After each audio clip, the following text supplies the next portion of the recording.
Hi guys, అందరూ ఎలా ఉన్నారు? This is Sandhya. Welcome back to my channel Chinnu's world. అందరు ఎలా ఉన్నారంటే బాగున్నారా? మేమైతే చాలా చాలా బాగున్నాము. అందరికీ గుడ్ మార్నింగ్. ఈ వ్లాగ్ వచ్చేసి నా డైలీ రొటీన్ వ్లాగ్ అన్నమాట. ఇక పొద్దున్నే బాల్కనీ అంతా కూడా ఊడ్చి ఇక నేనైతే ఇక్కడ కడిగేస్తున్నాను. ఎప్పుడైనా సరే ఇంట్లో పనులన్నీ కంప్లీట్ అయిన తర్వాతనే బయట బాల్కనీలోకి వచ్చి ఇక కడిగి ముగ్గైతే పెట్టేసుకుంటాను. ఊడ్చి కడిగి ముగ్గైతే పెట్టేసుకుంటాను. ఇక ఈ రోజైతే పొద్దున్నే బాల్కనీ అయితే కడిగేశాను. ఇక ఇక్కడ ముగ్గైతే పెట్టేశాను. అమ్ముల తల్లి బాల్తో అయితే ఆడుకుంటుంది. అమ్ములకి చిన్నుకి ఇద్దరికి కూడా స్నానం అయితే చేపించేశాను. ఇక ఇక్కడ రైస్ అయితే పెట్టేశాను. చిన్నుకి స్కూల్ ఉంటే మాత్రం పొద్దున్నే పెడతాను రైస్. అలాగే కర్రీ కూడా పొద్దున్నే ప్రిపేర్ చేసేసుకొని పెట్టేసుకుంటాను. ఇక చిన్నుకి హాలిడేస్ ఉన్నప్పుడు మాత్రం ఖచ్చితంగా ఇంట్లో టిఫిన్స్ అయితే చేస్తూ ఉంటాను ఏదో ఒకటి. ఇక కొంచెం లేటే అవుతుంది టిఫిన్స్ చేసిన రోజు రైస్ పెట్టడం.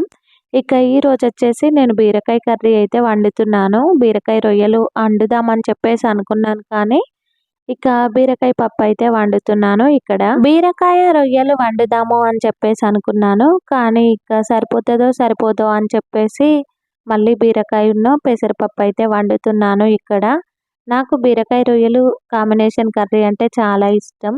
ఇక బీరకాయ పెసరపప్పు వండితే పిల్లలు కూడా చాలా ఇష్టంగా తింటారు కదా అని చెప్పేసి పెసరపప్పు అయితే వేసి వండుతున్నాను. చాలా మంది ఏంటంటే బీరకాయల మీద మొత్తం పొట్టంతా కూడా మనకు లోపల గుగం కనిపించేలాగానైతే తీసేస్తూ ఉంటారు పైన పొట్టంతా కూడా బీరకాయలకి. కానీ నేనైతే అలా కాదు, ఓన్లీ ఇలా లైన్స్ అయితే కనిపిస్తాయి కదా, ఆ లైన్స్ మాత్రమే తీసేస్తూ ఉంటాను నేను. ఇక మేమైతే ఇలాగే తింటాము. మొత్తం పొట్టంతా గీకితే మనకు అందులో బలమేముంటుంది చెప్పండి. ఇక ఇక్కడ ఆనియన్స్ అయితే కట్ చేస్తున్నాను. ప్రతి ఒక్క కర్రీలో నేనైతే ఒక 2 పచ్చిమిర్చి అయితే వేస్తాను ఖచ్చితంగా. ఇక పచ్చిమిర్చి ఆనియన్ లేనిది నేనైతే కర్రీనే ప్రిపేర్ చేయను. ఖచ్చితంగా పచ్చిమిర్చి కూడా ఉండాలి నాకు. ఇక నేను ఇక్కడ 2 బీరకాయలు అయితే వండుతున్నాను కదా పెసరపప్పు వేసి. ఇంకో బీరకాయ వేరే కవర్లో అయితే వచ్చిందనమాట. అసలు దాన్ని నేను చూడలేదు. ఇంకో బీరకాయ ఉంటే మాత్రం ఖచ్చితంగా నేను బీరకాయ రొయ్యలే వండేదాన్ని. కానీ ఇంకోటి మర్చిపోయాను, ఫ్రిడ్జ్లోనే ఉండిపోయింది. మళ్ళీ నెక్స్ట్ డే కూరగాయలకు అంటే వేరే కర్రీ ప్రిపేర్ చేస్తాము నెక్స్ట్ డే అని చెప్పేసి కూరగాయలు బయటికి తీసినప్పుడు వేరే కవర్లో ఇంకొక బీరకాయ అయితే దొరికిందనమాట. ఇంకా అప్పుడప్పుడు అయితే ఇలా జరుగుతూ ఉంటాయి అన్నమాట.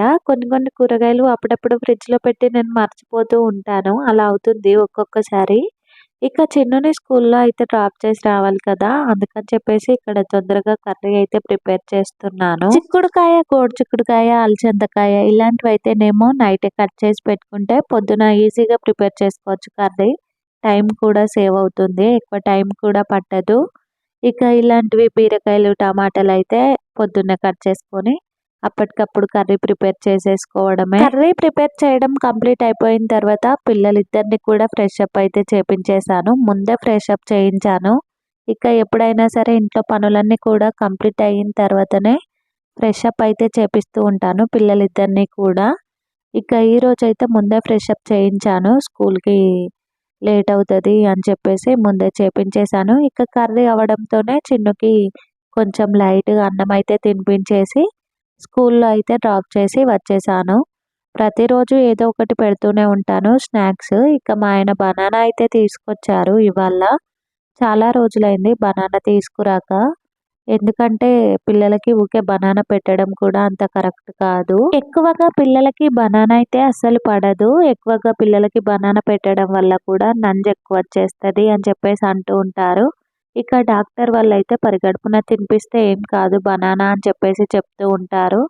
ఇక మేమైతే ఎక్కువగా అయితే తీసుకురాము బనానా, ఎప్పుడైనా ఒకసారి తీసుకొస్తామంతే. దగ్గొచ్చేస్తుంది చిన్నుకి, నంజు ఫామ్ అవుతుంది అని చెప్పేసి ఎక్కువైతే తీసుకురాము బనానాస్. ఇక ఇక్కడ చిన్నుని స్కూల్లో డ్రాప్ చేసి వచ్చేసి నేను టీ అయితే పెట్టేసుకున్నాను. టీ తాగడం కంప్లీట్ అయిపోయిన తర్వాత ఇక చాలా అంటే చాలా బౌళ్ళు ఉన్నాయి, సింకు నిండు ఉన్నాయి బౌళ్ళు. అవన్నీ కూడా తోమేయాలి. ఇక టీ ఎంత మానేద్దాము అని చెప్పేసి అనుకున్నా సరే అస్సలు అవ్వట్లేదు. ఎంత మర్చిపోదాం అనుకున్నా సరే మళ్ళీ గుర్తుకొచ్చేస్తూనే ఉంటుంది టైం కాగానే. ఇక తాగాలి అనిపిస్తూ ఉంటుంది టీ. ఇక ఇక్కడ నేనైతే బోళ్ళైతే తోమేస్తున్నాను. ఎప్పటికప్పుడైతే తోమేస్తూ ఉంటాను బోళ్ళైతే. బోళ్ళు కొన్ని ఉన్నా కూడా నాకసలు మనశ్శాంతి అనేదే ఉండదనమాట. ఇక ఎప్పుడు తోమాలి అని చెప్పేసి అనిపిస్తా ఉంటది. ఎప్పటికప్పుడు తోముతూనే ఉంటాను మాక్సిమం వీలైనంత వరకు. ఇక ఒకవేళ పిల్లలతోని వీలవ్వలేదు అంటే మాత్రం ఖచ్చితంగా ఇక ఇంట్లో పనులన్నీ చేసుకొని పిల్లలకు తినిపించి వాళ్ళని పడుకోబెట్టిన తర్వాతనే నైట్ టైంలో అయినా కూడా తోమేసుకొని ఇక పక్కనైతే పెట్టేసుకుంటాను బోళ్ళన్నీ కూడా. చిన్నుని స్కూల్లో డ్రాప్ చేసి వచ్చి ఇక నేనైతే టీ తాగేసి పడుకున్నాను. అమ్ముల తల్లి కూడా పడుకుంది. ఇక తనను పడుకోబెట్టేసి నేను కూడా కాసేపు అయితే పడుకున్నాను. అసలు పిల్లలు ఇక చిన్ను స్కూలు ఆఫ్టర్‌నూనే ఇంటికి రావడం వల్లనో ఏమో తెలియదు కానీ అస్సలు నిద్ర అయితే సరిపోతలేదు. వాళ్ళు మధ్యాహ్నం అంతా పడుకుంటున్నారు కానీ మంచిగానే. ఇక నైట్ అయితే అస్సలు పడుకోరు. చాలా అంటే చాలా ఓవర్ చేస్తారనమాట. టైం వచ్చేసి చాలా ఓవర్ అయిపోతది పడుకునేసరికి. మధ్యాహ్నం టైంలో పిల్లల్ని పడుకోబెట్టొద్దు అని చెప్పేసి చాలా సార్లు అనుకుంటూ ఉంటాను. వాళ్ళెంత పడుకున్నా కూడా లేపుతూనే ఉంటాను పడుకోవద్దు అని చెప్పేసి. అయినా సరే వాళ్ళైతే పడుకుండిపోతారు. ఇక పడుకున్న తర్వాత లేపినా కూడా అస్సలంటే అస్సలు లేవరనమాట. ఏడుస్తారు నిద్ర సరిపోకపోతే పిల్లలు. అందుకని చెప్పేసి ఇక అలానే వదిలేస్తాను. పడుకోనీలే అని చెప్పేసి. ఇక అలా వదిలేస్తే నైట్ మాత్రం అస్సలంటే అస్సలు పడుకోరు. చుక్కలు చూపిస్తారు నైట్ టైంలో అయితే. ఇక ఇక్కడ బోళ్ళన్నీ కూడా తోమడం కంప్లీట్ అయిపోయిన తర్వాత మళ్ళీ పిల్లలిద్దరికీ కూడా స్నానం అయితే చేపించేశాను. చాలా అంటే చాలా ఎండలు కొడుతున్నాయి. చాలా అంటే చాలా ఉబ్బరిస్తుంది. ఇక పొద్దున సాయంత్రం స్నానాలైతే ఎప్పుడో స్టార్ట్ అయిపోయాయన్నమాట మా పిల్లలవి. ఖచ్చితంగా పిల్లలకి పొద్దున సాయంత్రం అయితే స్నానం అయితే చేపిస్తాను. లేకపోతే అస్సలంటే అస్సలు పడుకోరు. బోళ్ళన్నీ కూడా తోమేసి పిల్లలకి స్నానాలు చేపించి మళ్ళీ రైస్ పెట్టి పిల్లలకి అన్నం తినిపించి పిల్లలనైతే పడుకోబెట్టేశాను. ఇక ఎప్పుడైనా సరే నేను చిన్నుకి, అమ్ముల తల్లికి వేడి చేసిన వాటరే తాగిపిస్తూ ఉంటాను. వేడి చేసి చల్లార్చి ఆ వాటర్ అయితే తాగిపిస్తూ ఉంటాను. ఎప్పుడైనా సరే నైటే కాగపెట్టేస్తాను నేను వాటర్‌ని. ఎందుకంటే తెల్లారే వరకి చల్లారిపోతాయి మంచిగా. అందుకని చెప్పేసి నైటే కాగపెట్టి పెట్టేస్తాను. ఇలా వేడి చేసిన వాటర్ తాగిపించడం వలన పిల్లలు హెల్తీగా ఉంటారు అని చెప్పేసి అంటూ ఉంటారు. ఇక మాకైతే డాక్టర్ గారైతే చెప్పారు వేడి చేసి చల్లార్చి తాగిపించండి వాటర్ అని చెప్పేసి. చిన్నుకి హెల్త్ మంచిగా లేనప్పుడైతే చెప్పారు. అప్పటినుంచి ఇప్పటి వరకు నేనైతే అవే తాగిపిస్తూ ఉంటాను. వేడి చేసి చల్లార్చి తాగిపిస్తూ ఉంటాను. వేడి చేసిన వాటర్ తాగాలి అంటేనే వామిటింగ్ వచ్చేస్తా ఉంటది.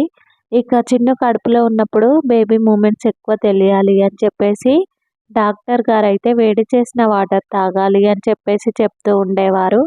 అప్పుడప్పుడైతే తాగేదాన్ని నేను. అసలు వామిటింగ్ వచ్చినట్టు అయ్యేది మొత్తం ఆ వేడి చేసిన వాటర్ తాగితేనే. ఇక నాకైతే అనిపిస్తా ఉంటది అప్పుడప్పుడు వేడి చేసి చల్లార్చిన వాటర్ అసలేం టేస్ట్ కూడా ఉండవు. కానీ ఇక పిల్లలకి ఇలానే తాగిపిస్తున్నాను కదా నేను. తాగుతారో తాగరో అనుకున్నాను స్టార్టింగ్‌లో. కానీ ఇక అలవాటయిపోయింది. ఇప్పుడైతే మంచిగానే తాగుతున్నారు. వీడికింతే సంతోషం అనిపిస్తా ఉంటది నాకు. కొందరు పిల్లలైతే అస్సలంటే అస్సలు తాగరు. వేడి చేసి చల్లార్చిన వాళ్ళు. చల్లార్చినా గానీ తాగరు. కానీ మా పిల్లలైతే బెటర్ అనిపిస్తా ఉంటది నాకు. నేను ఇస్తే మంచిగా తీసుకొని తాగుతూ ఉంటారు. మళ్ళీ ఈ వాటర్ వద్దు మమ్మీ అని చెప్పేసి కూడా చెప్పారన్నమాట. ఇంకా ఇవాళటి వ్లాగ్ వచ్చేసి ఇంతేనన్నమాట. ఎవరైనా కొత్తగా మన ఛానల్‌ని చూసే వాళ్ళైతే మన ఛానల్‌ని సబ్స్క్రైబ్ చేసుకోండి. లైక్ చేయండి, షేర్ చేయండి, కామెంట్ కూడా చేయండి. పక్కన ఉన్న బెల్ ఐకాన్‌ని క్లిక్ చేయండి. నేను పెట్టే ప్రతి ఒక్క వీడియో మీకు నోటిఫికేషన్ రూపంలో అయితే వచ్చేస్తుంది. అలాగే ఈ వీడియో మీకు ఎలా అనిపించింది అనేది తప్పకుండా కామెంట్ సెక్షన్‌లో కామెంట్ చేయండి.